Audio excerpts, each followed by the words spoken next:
हरे कृष्णा कृष्ण कृष्ण हरे हरे, हरे राम राम राम हरे हरे। इस प्रकार से हम लोग आज 10 मिनट्स सीरीज के 33rd episode of Bhagavat Mahapuran में पहुंच गए हैं। आरंभ करने से पहले हम इस्कॉन के फाउंडर एसी भक्तिवेदांत स्वामी प्रभुपाल जी का बहुत बहुत धन्यवाद करते हैं। तो हमने अभी देखा प्रचितेताओं के बारे में, और जहाँ वो प्रचितेता जो थे वो पूरे तप कर रहे थे, भगवान की भक्ति कर रहे थे। उधर उनके जो पिता थे प्रचन भारी, वो जो थे वो ऐसे ऐसे यज्ञों में लगे थे जो उससे कि भोग पड़ते हैं।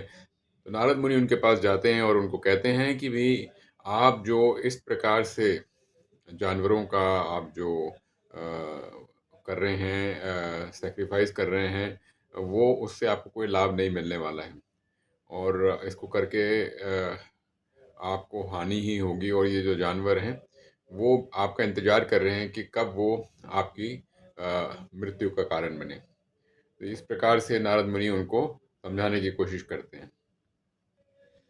तो किसी प्रकार से भी जानवरों को हानि पहुंचाना, जानवरों की मृत्यु का कारण बनना, उसका फल तो मिलता ही मिलता है, और काफ़ी दुष्प्रभाव रहता है। आज कुछ भी नया लग रहा हो, लेकिन आगे बढ़ के उसका जरूर दुष्प्रभाव होता है। तो इस प्रकार से नारद मुनि उनको समझाते हैं। फिर नारद मुनि जो हैं वो एक कथा बताते हैं, जो कि पूर्वजन्म के बारे में थी। वो महाराज प्रचन बारी को वो कथा बताते हैं। तो जो पूर्ण जन्ना वो बताते हैं कि जैसे कि जो जीव है वो हमारे भौतिक शरीर में रहता है, उसको पूर्ण जन्ना कहते हैं। तो एक बार ऐसा वो बताते हैं कि एक बार राजा था जिसका नाम था पूर्ण जन्ना, जो कि रहता था, किस में रहता था, वो बेसिकली जीव है, यानी कि आत्मा है, और वो हमारे एक किस्म से शरीर में रहता है। और उनका जो एक मित्र था, उसका नाम था अभिजनता। अभिजनता कौन है? वो परमात्मा है, परमात्मा यानी कि सुपर सोल।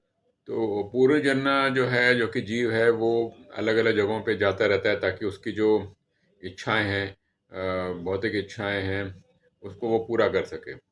सेंस ग्रेटिफिकेशन जो कहते हैं, उसको पूरा करने के लिए वो अलग अलग जगहों पे वो भटकता रहता है। इस प्रकार से वो जब जा रहा होता है तो उससे एक शहर मिलता है जिसके 9 द्वार होते हैं। वो बेसिकली जो उसकी बात कर रहे हैं, हमारे मनुष्य शरीर की बात कर रहे हैं। तो मनुष्य शरीर के भी 9 द्वार होते हैं। उस शरीर में जो जीव होता है पुनर्जन्मा, वहाँ पे वो एक स्त्री को, सुंदर सी स्त्री को देखता है। उसका नाम होता है पूर्णजन्नी, यानी कि जो भौतिक बुद्धि होती है उसको ये कहा जा रहा है। और उसके साथ उसके 10 नौकर होते हैं, और करीब 100 के आसपास पत्नियां होती हैं। यानी कि जो 10 इंद्रियाएं हो गई, और उनके 100 जो उनकी इच्छाएं हो गई। इस प्रकार से ये वर्णन करते हैं नारद मुनि जी। और वो जो होती है पूर्णजन्य, यानी कि जिसकी भौतिक बुद्धि होती है, उसको 5 फन वाले सांप ने उसको उसकी रक्षा करता है। और पुनर्जन्ना जो होता है वो पुनर्जन्नी की जो खूबसूरती से अट्रैक्ट हो जाता है। और पुनर्जन्नी जो होता है वो भी उसके साथ पुनर्जन्ना के साथ अट्रैक्ट हो जाती है।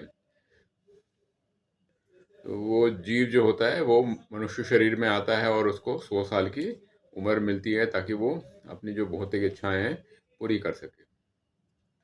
तो जो जीव होता है वो मनुष्य शरीर में आता है और वो फंस जाता है, और वो भौतिक इच्छाओं को पूरा करने के लिए उस शरीर में फंस जाता है, और इस प्रकार से वो क्या है, उसको तकलीफें होती रहती हैं।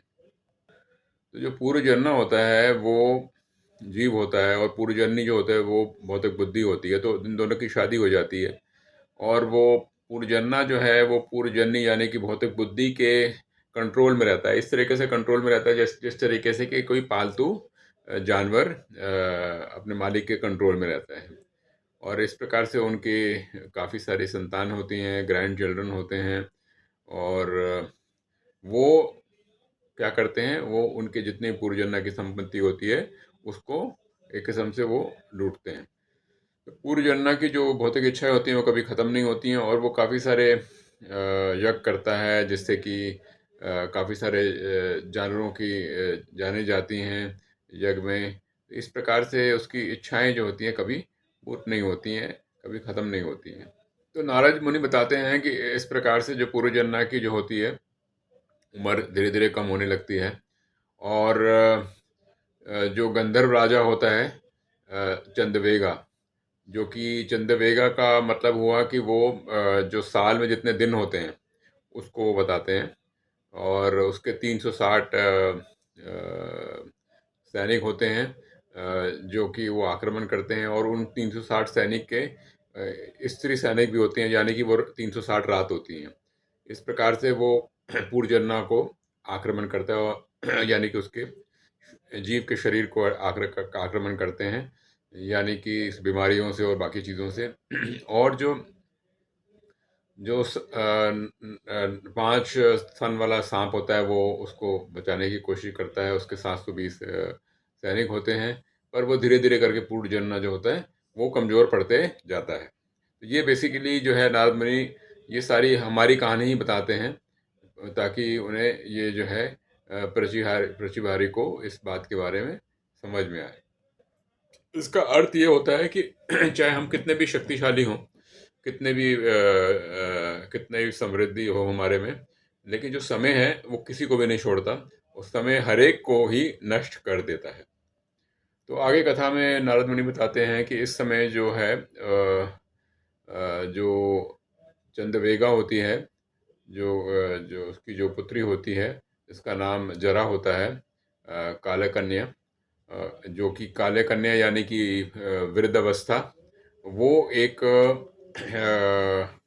अपने पति की खोज कर रही होती है, लेकिन किसी ने भी उसको एक्सेप्ट नहीं किया। तो उसने क्या किया, वो जो यवनों का राजा है, भय भय यानी कि फियर, उसको अप्रोच करते हैं, और जो भय है वो काला कन्या को बोलता है कि भाई आप जो हैं बहन बन जाएं, और इस प्रकार से वो कथा आगे।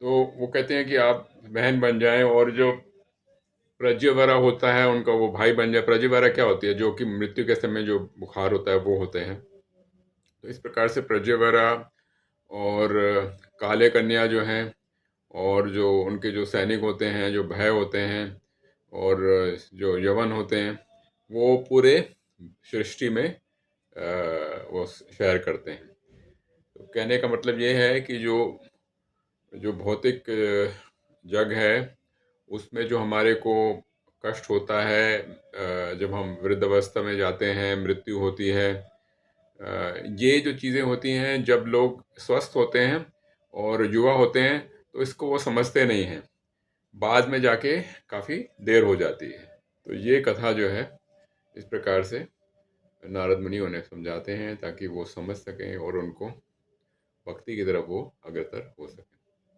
हरे कृष्णा कृष्ण कृष्ण हरे हरे, हरे राम राम राम राम हरे हरे।